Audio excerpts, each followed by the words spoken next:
Hey y'all, welcome back to Red at the Wire. Today we're going to be looking at the Belmont Derby to be run on Saturday at Big Sandy, so let's take a look at the field. It's a pretty good one. The Belmont Derby is a grade one for 3-year-olds run on the inner turf at a mile and a quarter, and it is a true two-turn race. Number one is Mendels March. I really liked his last effort in the Audubon. He attended the pace and took a lead very briefly. He was no match for Webslinger, but what I liked about it was that he continued to keep on and it finally got a clean trip. He had been having traffic issues for a few races prior, and he had a little move, a little hole on the inside that he took, and it got him into good position. It was a nice ride by Brian Hernandez. The concern is that he's probably a cut below here. He would need a pretty big move forward to contend with these here, but I like the way he's coming into the race, and if you do think, as I do, that there's not going to be a lot of pace in this race, he may be able to stay in there towards the end, and at 30 to 1, he's worth consideration. Bobby O he had a nice effort in the Jersey Derby, beating Talk of the Nation last time, and I think it was more a product of Talk of the Nation had been scratched out of the American Derby on Derby Day. We still don't know why, so I think that explains why he was a little rank in the Jersey Derby. That was early on. I think it sapped a little energy out of him. He did make a move at the top of the stretch and was poised to win the race, but just didn't have quite enough to hold off Bobby O, who incidentally was carrying 7 less pounds, and he's not going to have that situation here. It was a really big effort compared to what he had normally been doing. He's been competitive in the ungraded stakes. Some of his efforts in the graded stakes level haven't been, aside from the with anticipation, haven't been the greatest. So the real concern is that he's coming in off such a big effort. There's only one place for him to go, and that's regress. And I think the waters are a little deep for him here, so I would look elsewhere. Cyber Ninja it's not like you don't see Belmont move a horse from a maiden special weight win into a grade one too often. But he did pull it off in 2021 with White Frost. And so he is 1 for 3 in trying to do it. And if anybody can pull it off, Belmont can.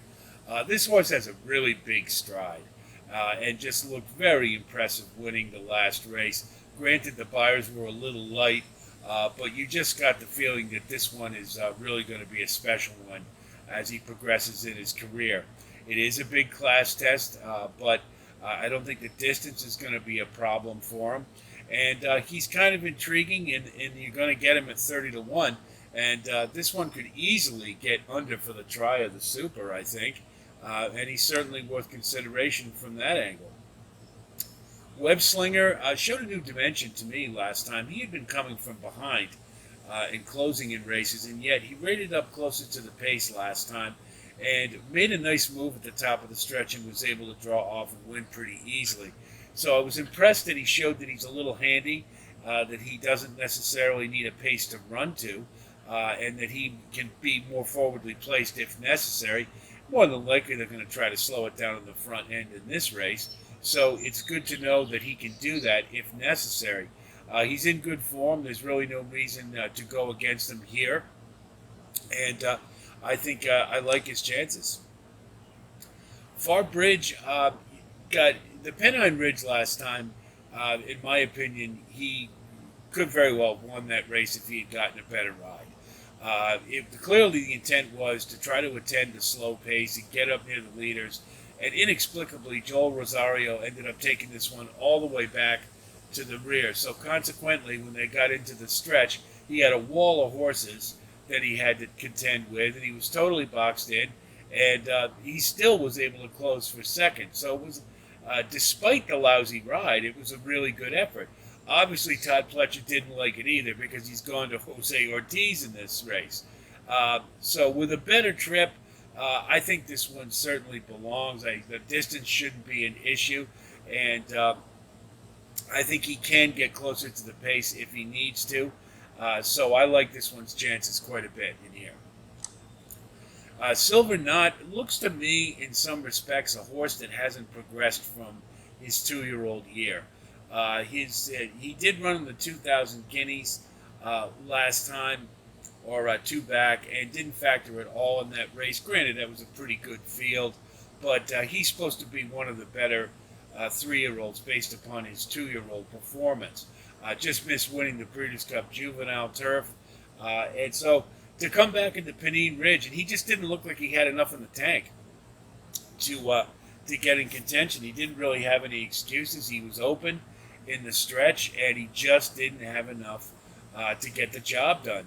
So now you've got him here, and Godolphin was 0 for Royal Ascot, and Charlie Appleby's stable has not been as overpowering as it was last year. A lot of those Godolphin horses just aren't running terribly well, and I think it's really telling that when he has William Buick in the irons, when he brings horses over here, they usually run great and they're awful dangerous, and instead he doesn't have him now. He's got Ryan Mullen.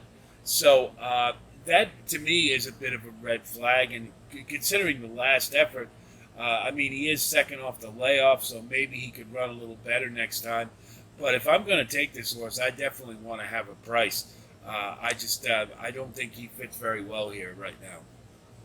Wizard of Westwood's been running out west because he's named for John Wooden. That's no surprise. And he's a little bit of a surprise to me to be in this race. Granted, he did run at 1.25 miles last time and got the win wire to wire, but he really hasn't faced anything in the way of class compared to what he's going to deal with here. And his next door neighbor is going to be just as keen to get to the pace and is proven at the graded stakes level. So Mike McCarthy, I wouldn't ever bet against him. He's a really good trainer, and he may know something we don't. But the sire, too, Brutus, is by Scat Daddy, and he was suspect at 1.25 miles. So I just wonder how effective he'll be when the waters get a little deeper. He has improved as they've stretched him out. You can certainly say that. But I just can't like his chances in this race, and I would pass on him. Gaelic, on the other hand, I really like in this spot. Aside from the fact you get the obvious Chad Brown and Arad Ortiz on turf at Belmont, but you have to love the way this horse is progressing. As the distances are getting longer, his late pace fractions are getting better. His class level is improving with every race. This horse is just continuing to get better. He's on that just fantastic progression. Now, the only thing that you might say is that perhaps third off the layoff last time, maybe he starts a new form cycle here, and that is a possible concern. But aside from that, all systems are go, and I would, really like this horse in this spot. If you get 5 to 1, I think that's an awesome price, and I think this one's just getting better and better. With some of these, it's a little questionable whether they're going to progress. So I like Gaelic in this spot. Number 9 is Montego. He's trained by Christophe Clement, and here's where Joel Rosario landed. He's had this one for 3 starts, and you see this one's made some steady progression, been getting a little better with every start. But it also looks like this one may have plateaued a little bit because you're not seeing those little more significant jumps. This is a big move forward from an optional claimer into a grade 1. And would need a really big boost, and I just don't see it. And if they do try to put this one on the engine, I think that's bad news as well, because I think Gaelic can handle it. Redistricting is another one that is kind of bucking a trend. Chad Brown doesn't often move a horse from a maiden win into a grade 1 stakes race, but when he does do it, he's 0 for 8 with second-time starters in a graded stakes. So that's not terribly promising. You do get Flavian Pratt aboard. It is interesting to note that Irad jumped off this one and is aboard Gaelic as opposed to redistricting. So I think that may have a fair indication. Certainly it's no knock or no downgrade to get Flavian Pratt. And this horse clearly has talent. I mean, that maiden win was pretty impressive. He bounded away pretty easily, and he certainly has some talent. Might be a little early, though. I kind of think so for a Grade 1 race. But I could certainly see this one coming in underneath it at 8-1. That's a nice price. The Foxes, number 11, is it really interesting. Unfortunately, the weather being as humid and warm as it is, apparently he's not responding very well to it, according to Andrew Balding, his trainer. And so, if it stays this warm, then perhaps we won't get him at his best. But if we do, I think you'd have to make him an obvious win candidate here. That English Derby has come back an extremely strong race. Auguste Rodin just won the Irish Derby. King of Steel won the King Edward VII at Royal Ascot. And then you also had White Piero, who won a stakes race at Ascot as well. So it was a pretty darn good field. He made a nice move. He followed Auguste Rodin basically on the same path, kind of like Mage and Angel of Empire did. And he moved nicely along and just didn't quite have enough. He started to weaken a little bit in the stretch when they got closer to the finish line. So the cutback in distance is probably a good thing here. And that's also something that his connections have confirmed, that 1.25 miles is probably a better distance for him. So really the question is if he's going to be able to handle the weather and still run an effective race. The other thing is that he's a bit of a grinder. He's more of a one-paced grinding type. And in this race, where they're likely going to be chasing a front runner and going to have to have some big kick in the stretch, that's another little bit of a knock against this horse. However, he's awful classy. And, we have a pretty good group of 3-year-olds on the turf this year. But, he's been running against the best in the world as opposed to the best in America. So I think he's worth a shot. I think you have to use him. But, again, the weather is really the big question. If it's a little cooler, or perhaps he can acclimate over the next couple of days, then that issue is eliminated. But I don't see how you can discard this horse from this race. So here's our top 5 for the Belmont Derby. Number 1 is Gaelic. I think he's coming into this race in outstanding form. He will have some pace challengers, but I think he can take care of them. And he doesn't necessarily need the lead, so he could rate just off him if necessary. But I think his form is just too good to be denied, and I really like his chances in here. Whether he takes them all the way on the front end or just rates off of them. Number 2 is Far Bridge. I think that last race was just a travesty with such a terrible ride, and now getting Jose Ortiz, I'm expecting that this one will get a much better trip, and he certainly fits in here, and I like his chances. Number 3 is the Foxes. I would upgrade him to at least to the top 2 if it wasn't for the issue with the weather. I think even if he's not at his best, he's still awful competitive in this field. He does have a grinding style, though, and if Gaelic gets on the front end, that may compromise his chances a little bit. But he's just in too good a form, and I think he's very competitive in this group. Number 4 is Webslinger. He's not doing anything wrong, and I like the fact that in the last race he showed that he can rate closer to the pace, and made a really nice move in the stretch. And I think he's in good form. There's no reason not to include him. And then number 5, we're going to throw a little wild card in there, Cyber Ninja. I really liked what he did in that last race, and I think he's only going to get better.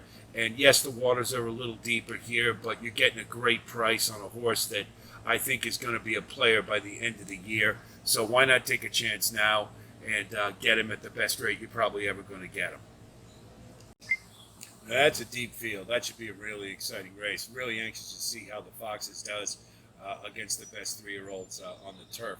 It's not often we get to see those premium 3-year-old Europeans come over. So that's really exciting to me. I hope he adjusts to the weather a little better so we get his best. But all in all, I think it's going to be a really exciting race, and I'm looking forward to seeing it. Hope our analysis helps you with your own wagering decisions, and I'll certainly wish you the best of luck this weekend. We have our website, RedditTheWire.com, coming up next week, and we'll have a lot of content and opportunities available for the spa for Saratoga, and I hope you'll check that out. I think you'll like what you see. In particular, those of you who have been loyal subscribers throughout our tenure And anybody who subscribes up until July 12th, I've got a special loyalty program that we're going to enlist as a way to say thank you for your support and your participation in the community. And I'll have more content on that later this week. So if you have some added incentive now, if you haven't already, please like and subscribe. And thank you for coming by, and thanks to all of you who have been in the community so far, and we always endeavor to continue to grow it. Love the way things are going so far, and thanks to all of you for your support. We really appreciate it. I'll be talking to you in the very near future, and until then, be well.